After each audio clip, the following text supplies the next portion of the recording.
आज ही Doubtnut app download करें। Doubtnut पर होगा अब आपके सभी मैथ्स, केमिस्ट्री, फिजिक्स और बायोलॉजी डाउट्स का सफाया।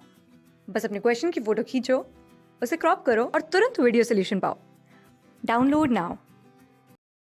हमें यहाँ पर दिए गए ऑप्शंस को देखकर बताना है कि चार्ल्स डार्विन के हिसाब से एवोल्यूशन के लिए इनमें से कौन सा सही है।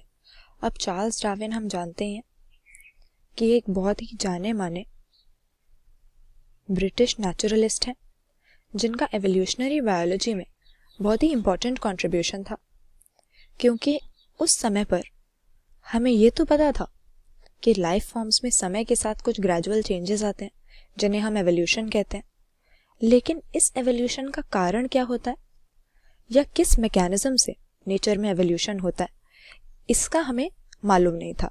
तो चार्ल्स डार्विन ने हमें एवोल्यूशन के लिए नेचुरल सिलेक्शन की थ्योरी दी, आज भी जिसको माना जाता है, और इस थ्योरी के हिसाब से किसी भी पॉपुलेशन में हम देखेंगे कि हमें कुछ छोटी छोटी इनहेरिटेबल वेरिएशंस मिलेंगी। यही वेरिएशंस एक पॉपुलेशन के डिफरेंट मेंबर्स को एक दूसरे से डिस्टिंग्विश करती हैं, और इनमें से कुछ ऐसी भी वेरिएशंस हो सकती हैं जो कि उस ऑर्गेनिज्म के लिए फ़ायदेमंद हो, या हम कह सकते हैं कि उसकी फिटनेस को, यानी अपने सराउंडिंग्स में सरवाइव करने की उसकी एबिलिटी को बढ़ाए। तो इस तरह की जो फ़ायदेमंद वेरिएशंस हैं, नेचुरल सिलेक्शन में डार्विन के अकॉर्डिंग इन्हीं वेरिएशंस को प्रिजर्व किया जाता है, या हम कह सकते हैं इन वेरिएशंस को एग्जिबिट करने वाले जो ऑर्गेनिज्म हैं वो ज़्यादा ऑफस्प्रिंग छोड़कर जाएंगे, ज़्यादा रिप्रोड्यूस करेंगे, और धीरे धीरे एवोल्यूशन से इन वेरिएशंस को शो करने वाले ऑर्गेनिज्म की फ्रीक्वेंसी बढ़ जाएगी पॉपुलेशन के अंदर। तो इसी फिनोमेना को, नेचुरल सिलेक्शन को डिस्क्राइब करने के लिए option C, survival of the fittest, यहाँ पर इन्होंने टर्म यूज़ की थी, क्योंकि हमने देखा था फिटनेस जिसकी ज़्यादा है, यानी अपने हैबिटेट में एडजस्ट करने की और अपनी पॉपुलेशन के दूसरे मेंबर्स के साथ कंपटीशन करके रिसोर्सेज पाने की जिसमें ज़्यादा एबिलिटी है, वो सरवाइव करता है और बाकी एलिमिनेट हो जाते हैं। इसको एवोल्यूशन का मैकेनिज्म इन्होंने बताया। बाकी सब ऑप्शन अगर देखते हैं, पहले लिखा है ये डिसेंट है विद मॉडिफिकेशन। अब डिसेंट का मतलब है पेरेंट्स से सक्सेसिव जनरेशंस में ऑफस्प्रिंग का बनना, लेकिन नेचुरल सिलेक्शन में सिर्फ मॉडिफिकेशंस पास डाउन नहीं होती, बल्कि जो बेनिफिशियल मॉडिफिकेशंस होते हैं, यानी जो फिटनेस को बढ़ाती हैं, वो पास डाउन होती हैं। इसीलिए सिर्फ मॉडिफिकेशन कहना सही नहीं है। उसी तरह से दूसरे में लिखा है म्यूटेशन की वजह से आने वाले सडन चेंजेस एवोल्यूशन होते हैं, ये भी बिल्कुल गलत है।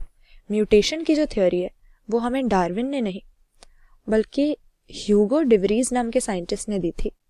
इनके हिसाब से एक सिंगल स्टेप में आने वाली लार्ज म्यूटेशन की वजह से एक रैंडम या डायरेक्शनलेस फॉर्म में एवोल्यूशन होता है, यानी इनके हिसाब से एवोल्यूशन एक जर्की टाइप की प्रोसेस थी, जबकि डार्विन की स्मॉल इनहेरिटेबल वेरिएशन से या नेचुरल सिलेक्शन की प्रोसेस से जो एवोल्यूशन होता है वो एक ग्रेजुअल और काफ़ी डायरेक्शनल प्रोसेस है। तो म्यूटेशन थ्योरी भी क्योंकि डार्विन से रिलेटेड नहीं है, ये भी हमारा आंसर नहीं होगा।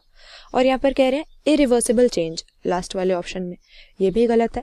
अब हो सकता है कि किसी एनवायरनमेंट के लिए कोई वेरिएशन फ़ायदेमंद हो तो उसकी तरफ पॉपुलेशन मूव कर जाए, लेकिन अगर एनवायरनमेंट में कोई चेंज आता है तो दोबारा से पुराने वाले कैरेक्टर की तरफ या पुरानी वाली फ्रीक्वेंसी की तरफ पॉपुलेशन जा सकती है। ऐसा नहीं है कि कोई एक डायरेक्शन में अगर एवोल्यूशन हो गया तो दोबारा पुराने कैरेक्टर्स को वापस नहीं लाया जा सकता, तो ये भी गलत हो जाएगा। फिटनेस जो भी कैरेक्टर एनहांस करेंगे नेचुरल सिलेक्शन से वो बढ़ेंगे, ऐसा नहीं है कि परमानेंटली एक ही कैरेक्टर आ जाता है। तो यहाँ पर survival of the fittest Charles Darwin के अनुसार एवोल्यूशन के लिए बिल्कुल सही डिस्क्रिप्शन है। क्लास 6 से 12 से लेके नीट, IIT, जेई मेंस और एडवांस के लेवल तक 10 मिलियन से ज़्यादा स्टूडेंट्स का भरोसा। आज ही डाउनलोड करें डाउटनेट ऐप या व्हाट्सएप कीजिए अपने डाउट्स 8400 400 400 पर।